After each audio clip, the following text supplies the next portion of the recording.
Welcome to this explainer. Today, we're diving into the extraordinary life of a man whose profound, deep-rooted convictions far outweighed his global fame. We're talking about Eric Liddell.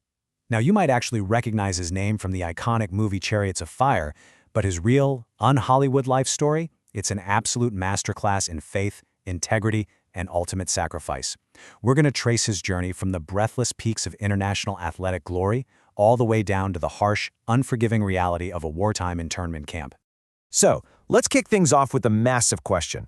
Would you give up an Olympic gold medal for your beliefs? Seriously, think about it. It sounds like one of those hypothetical scenarios you debate in a philosophy class, right? But to understand this uncompromising, shocking choice made at the absolute pinnacle of sports, we've got to look at a man who was arguably the most famous athlete of his generation. He faced unimaginable pressure from his entire country, and he still chose to literally walk away from certain victory. Section 1. The 1924 Olympic Controversy. Okay, picture this. We're jumping right into the middle of the action at the highly anticipated 1924 Paris Olympics. The whole globe is watching. The pressure is just unimaginable. Eric Liddell is the heavy favorite to win the 100-meter race. It was his signature event, and basically everyone expected him to bring home the gold for Britain. But there was a catch. He found out the qualifying heats were scheduled on a Sunday, and he just flat out refused to run. His deeply held conviction was that Sunday should be devoted strictly to worship and rest, no exceptions. The British press, the public, they went ballistic. They heavily criticized him, called his actions unpatriotic, and demanded he compromise for his country. But he wouldn't budge an inch. Instead, he entered the 400-meter race. This was a much longer, completely alternate event where absolutely nobody expected him to win. Well, despite facing all that intense, venomous backlash for dropping his best event, he completely stunned everyone. On July 11th, 1924, Eric Liddell didn't just win gold in the 400-meter, he absolutely shattered the Olympic record. The world was left totally speechless. And, just to prove his incredible speed was no fluke, he also picked up a bronze medal in the 200-meter sprint. It was a legendary moment. It proved that sticking to his unwavering beliefs didn't hold him back. It somehow fueled a triumph even greater than anyone thought physically possible. Section 2. The Making of a Champion.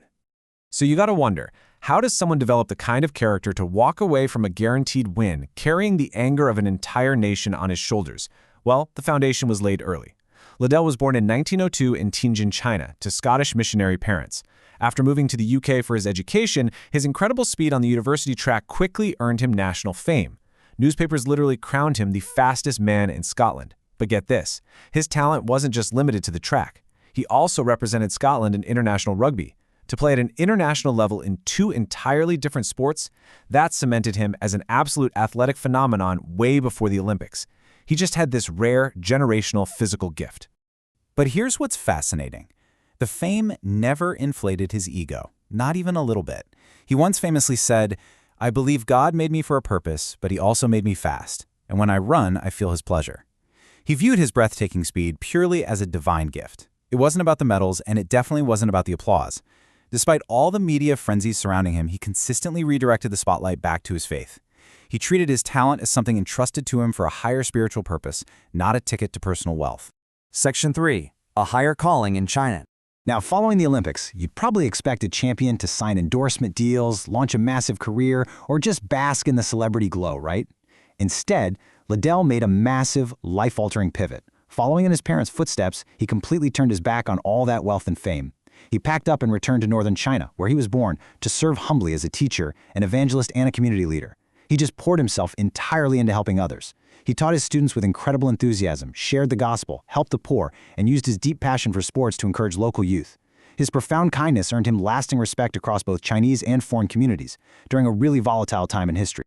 Section 4. Light in the internment camp.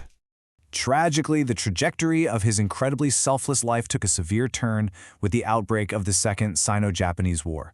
As Japanese forces occupied vast stretches of China, the region became incredibly dangerous, and Liddell's peaceful life of service was abruptly shattered.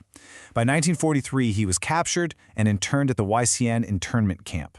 It's just a staggering, heartbreaking fall, right, from the very peak of Olympic glory in 1924 down to the harsh reality of military imprisonment. And sadly, his earthly journey ended on February 21st, 1945, when he died in that very camp at the terribly young age of 43. To really grasp the weight of his final years, we have to look at the grim reality of where he was held. The Wisien internment camp was brutally difficult. We're talking severe, constant shortages of food, life-saving medicine, and basic survival supplies. The winters were freezing, disease was absolutely rampant, and the sheer psychological toll of indefinite captivity weighed so heavily on the prisoners. It was an exhausting, harrowing environment deliberately designed to break people, both physically and mentally. Yet, even amidst these dangerous, exhausting conditions, Liddell's character never wavered. Instead of despairing or just hoarding resources to survive, he poured whatever remaining energy he had into uplifting everyone else. He organized sports and games to distract the kids, taught classes so their education wouldn't stop, and actively kept a cheerful spirit to boost collective morale. So many former prisoners later recalled that Liddell's unwavering selflessness was the emotional anchor that literally got them through the horrors of the war. He maintained this profound trust, even in his absolute darkest hours. He once said, "Circumstances may appear to wreck our lives and God's plans, but God is not helpless among the ruins." I mean, wow, to be surrounded by disease, malnutrition, brutality, and war, and still hold on to that profound level of hope, that tells you everything you need to know about his unbreakable mindset. He didn't just survive his circumstances, he somehow managed to transcend them. Section 5. An Enduring Legacy. Eric Liddell passed away from a brain tumor, which was heavily aggravated by severe malnutrition and exhaustion just months before the war finally ended. But his impact, that far survived his short life. His inspiring story was immortalized in that Academy Award-winning film, Chariots of Fire. But even outside the gloss of Hollywood, Liddell remains the ultimate historical example of placing integrity far above personal ambition. He continues to challenge people all over the world to prioritize faith, compassion, and unwavering obedience over society's standard metrics of success. As we wrap up this explainer, I want you to really absorb these final words from a champion who willingly gave up unparalleled fame for a much higher purpose. Looking at the world, he observed, many of us are missing something in life because we are after the second best. He saw that true fulfillment doesn't come from a gold medal, a headline, or a bank account. It comes from holding fast to what is genuinely important.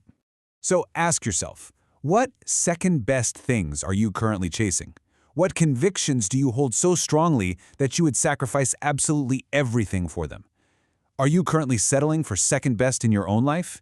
It's a striking question left behind by a man who quite literally ran the race of his life, not for gold, but for his beliefs. Thank you so much for exploring this incredible story with me today, and I really hope Eric Liddell's legacy gives you something profound to think about.